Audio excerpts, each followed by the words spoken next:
بسم اللہ الرحمن الرحیم۔ محترم ناظرین، السلام علیکم ورحمۃ اللہ وبرکاتہ۔ پی ڈی ایم و جمعیت علماء اسلام کے سربراہ حضرت مولانا فضل الرحمان صاحب دامت برکاتہم العالیہ کے سویڈن واقعہ کی شدید مذمت۔ تفصیلات کے مطابق مولانا فضل الرحمان صاحب دامت برکاتہم العالیہ نے اپنے پیغام میں کہا ہے کہ سویڈن واقعہ سے پوری دنیا کے مسلمانوں کی دل آزاری اور توہین ہوئی ہے، امت مسلمہ کے دینی اور روحانی جذبات کو ٹھیس پہنچی ہے۔ مولانا فضل الرحمان صاحب دامت برکاتہم العالیہ نے کہا کہ یہ واقعہ تصادم، انتشار اور عالمی سطح پر امن کی کوششوں کو سبوتاژ کرنے کی منصوبہ بندی کا حصہ معلوم ہوتا ہے۔ اس گھنونے عمل کی بھرپور مذمت کرتے ہیں۔ ایسے واقعات ناقابل برداشت ہیں۔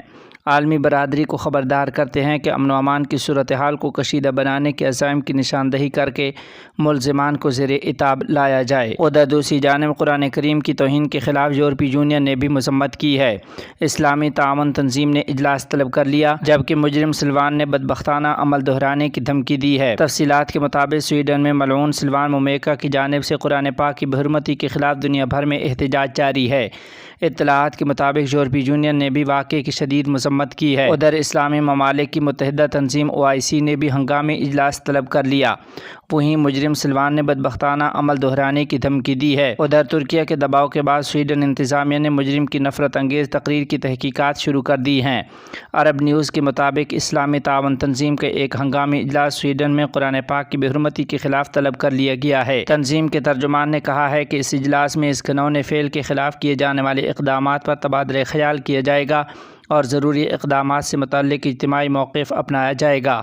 ادھر یورپی یونین نے قرآن سوزی کے افسوسناک واقعے کی مذمت کی ہے۔ دریں اثنا سویڈن کی پولیس نے کہا تھا کہ قرآن کریم کا نسخہ نذر آتش کرنے والے شخص پر ایک نسلی یا قومی گروہ کے خلاف اشتعال انگیزی کرنے کا مقدمہ درج کر لیا گیا ہے، جبکہ واقعے میں ملوث سلوان مومیکا نے دھمکی دی ہے کہ وہ آئندہ 10 دنوں میں اسٹاک ہوم میں واقع عراقی سفارت خانے کے سامنے عراق کے جھنڈے سمیت قرآن کا نسخہ دوبارہ نذر آتش کرے گا۔ سلوان مومیکا کا کہنا ہے کہ اسے معلوم ہے کہ اس کے اس فعل پر شدید رد عمل آئے گا اور انہیں ہزاروں کی تعداد میں قتل کی دھمکیاں بھی مل چکی ہیں۔ ایک بیان میں یورپی یونین کا کہنا تھا کہ یہ واقعہ قطعی طور پر یورپی یونین کے نظریات کی عکاسی نہیں کرتا۔ نسل پرستی، غیر ملکیوں کے خلاف تعصب اور اس سے متعلقہ عدم برداشت کی یورپ میں کوئی جگہ نہیں ہے۔ یورپی یونین کے بیان کے مطابق قرآن مجید کا جلانے کا یہ عمل اس لحاظ سے بھی زیادہ افسوسناک ہے کہ یہ ایسے وقت میں کیا گیا ہے جب مسلمان عید الاضحیٰ منا رہے تھے۔ بیان میں کہا گیا ہے کہ یورپی یونین بیرون ملک اور اندرون ملک مذہب یا عقیدے اور اظہار رائے کی آزادی کے لیے کھڑی ہے۔ یورپی یونین نے یہ بھی کہا ہے کہ وہ بغداد کی صورتحال کو قریب سے دیکھ رہی ہے اور پرسکون رہنے اور تحمل سے کام لینے پر زور دیتی ہے۔ یورپی یونین کی سفارتی سروس کی ویب سائٹ پر جاری بیان میں کہا گیا ہے کہ ہم سفارتی احاطوں پر حملوں کی مذمت کرتے ہیں۔ اس سے قبل سویڈن کی وزارت خارجہ نے بھی قرآن مجید کو نذر آتش کرنے پر سخت رد عمل کا اظہار کیا تھا۔ ملک بھر میں قومی سلامتی کا استحکام نظام کی مضبوطی کی علامت ہے۔ تفصیلات کے مطابق امارت اسلامیہ افغانستان کے نائب وزیر اعظم مولوی عبدالکبیر نے عید الاضحیٰ کے دنوں میں امارت اسلامیہ کے متعدد عہدیداروں، علماء کرام اور مجاہدین سے الگ الگ ملاقات کی۔ وزیر اعظم کے پریس آفس سے باختر ایجنسی کو موصول ہونے والی معلومات کے مطابق ان ملاقاتوں میں انہوں نے نائب وزیر اعظم کو عید الاضحیٰ کی مبارکباد دی ہے۔ مذکورہ عہدیداروں اور اہلکاروں نے اس بات کی یقین دہانی کرائی کہ تفویض کردہ کاموں کو بہتر طریقے سے انجام دیا جائے گا۔ علماء کرام، عمائدین اور مہمانوں نے ملک میں مجموعی سیکورٹی کو سراہا۔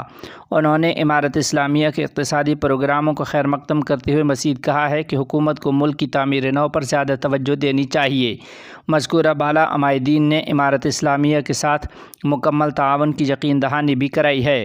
دریں اثنا مولوی عبدالکبیر نے عید الاضحیٰ کے موقع پر حکام، علماء کرام، بااثر افراد اور مجاہدین کو مبارکباد پیش کرتے ہوئے کہا کہ ملک میں قومی سلامتی کا استحکام مضبوط نظام کی علامت ہے، کیونکہ قوم کے تعاون سے افغانستان میں امن و امان سے بھرپور ماحول بنایا گیا ہے۔ نائب وزیر اعظم نے مزید کہا کہ سیکورٹی ادارے سیکورٹی کو یقینی بنانے کے لیے دن رات کام کرتے ہیں اور اس محکمے کی حکام اور ملازمین کی کاوشیں قابل ستائش اور قابل احترام ہیں۔ انہوں نے ملک کے سیکورٹی حکام کے ساتھ عوام کے مسلسل تعاون پر بھی زور دیا ہے۔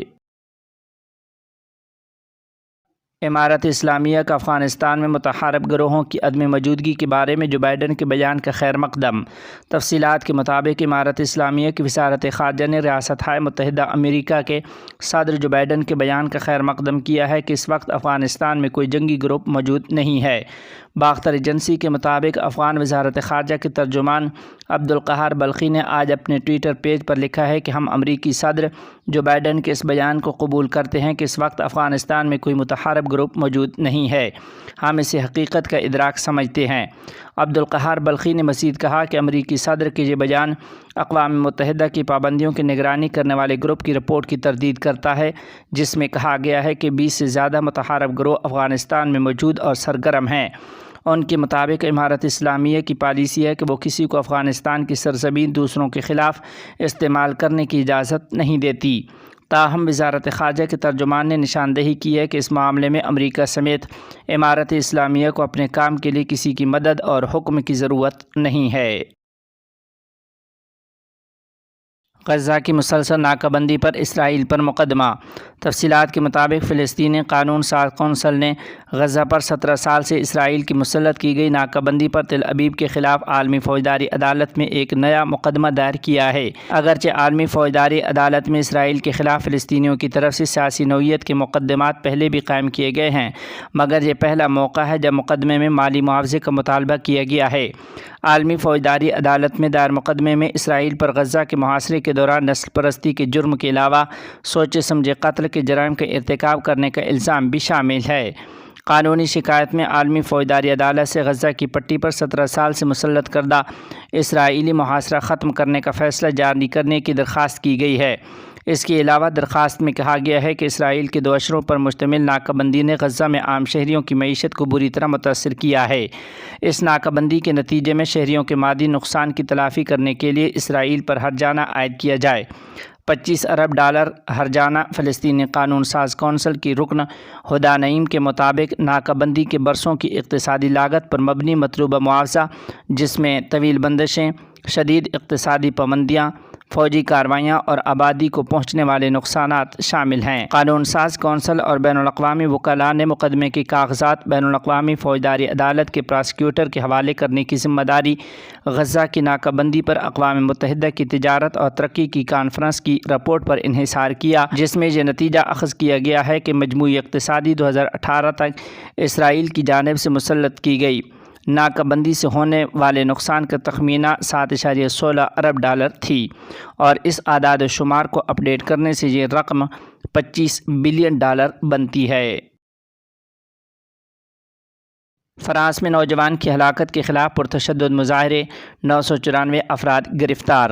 تفصیلات کے مطابق فرانس میں پولیس کی فائرنگ سے نوجوان کی ہلاکت کے خلاف ملک بھر میں جاری پرتشدد مظاہروں میں شامل 994 افراد کو حراست میں لیا گیا ہے۔ فرانسیسی خبر رساں ادارے AFP کے مطابق ملک بھر میں 4 روز سے مسلسل پرتشدد احتجاج کا سلسلہ جاری ہے، جبکہ مظاہرین پر قابو پانے کے لیے 45,000 پولیس افسران کو مختلف شہروں میں تعینات کیا گیا ہے۔ خیال رہے کہ منگل کو پیرس کے مغربی علاقے ناتیرے میں پولیس نے 17 سالہ ناہیل M کو گولی مار کر ہلاک کر دیا تھا، جس کے بعد مختلف شہروں میں مظاہرے شروع ہو گئے تھے۔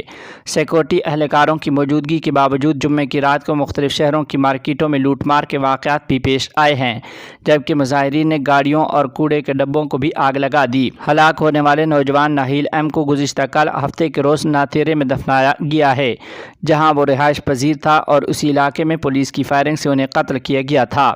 ہفتے کو فرانس کے وزیر داخلہ نے مغربی پیرس کے متاثرہ علاقوں کے دورے کے دوران میڈیا کو بتایا کہ گزشتہ رات ہونے والے پرتشدد واقعات کی شدت کم تھی، تاہم مزید اس قسم کے واقعات کی روک تھام کے لیے پولیس کی غیر معمولی تعیناتی عمل میں لائی گئی ہے۔ آئندہ سال حج ویزے کب جاری ہوں گے؟ پروازیں کب شروع ہوں گی؟ تفصیلات کے مطابق سعودی وزیر حج و عمرہ نے حج 1445 ہجری بمطابق 2024 عیسوی کے لیے ابتدائی منصوبے کا اعلان کر دیا ہے۔ پروگرام پر عمل درآمد کا آغاز 16 ستمبر 2023 عیسوی سے کیا جائے گا۔ عاجل نیوز کے مطابق وزیر حج ڈاکٹر توفیق الربیہ نے کہا کہ حج 2024 کے لیے پہلے سے عملی طور پر کام کا آغاز کیا جائے گا، تاکہ کمپنیوں کی جانب سے عازمین حج کو بہتر سہولتیں فراہم کرنے کے لیے تیاری کا وقت مل سکے۔ سعودی وزیر حج نے کہا کہ آئندہ حج کے لیے سیمینارز منعقد کیے جائیں گے۔ لائسنس یافتہ کمپنیوں کے ڈیجیٹل رجسٹریشن کا آغاز بھی کیا جائے گا۔ فضائی کمپنیوں کے ساتھ معاہدے کے لیے سول ایوی ایشن سے متعلق امور کو حتمی شکل دی جائے گی۔ 4 نومبر 2023 20 ربیع الثانی 1445 ہجری کو حج پیکجز کے بارے میں مطلع کیا جائے گا۔ آئندہ برس حج پروگرام کے حوالے سے وزیر حج کا کہنا تھا کہ 8 جنوری 2024 کو شاہ سلمان بن عبدالعزیز کی سرپرستی میں حج خدمات پر مشتمل سیمینار اور نمائش منعقد کی جائے گی، جس میں عازمین حج کو فراہم کی جانے والی تمام سہولتوں کے حوالے سے تفصیلات پیش کی جائیں گی۔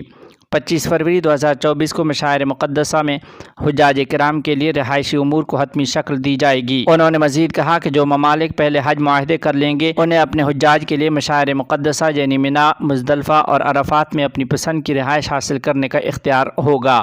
حج ویزوں کے اجراء کے حوالے سے انہوں نے کہا کہ 1 مارچ 2024 20 شعبان 1445 ہجری سے ڈیجیٹل ویزوں کا اجراء شروع ہوگا، جو 29 اپریل 2024 عیسوی تک جاری رہے گا۔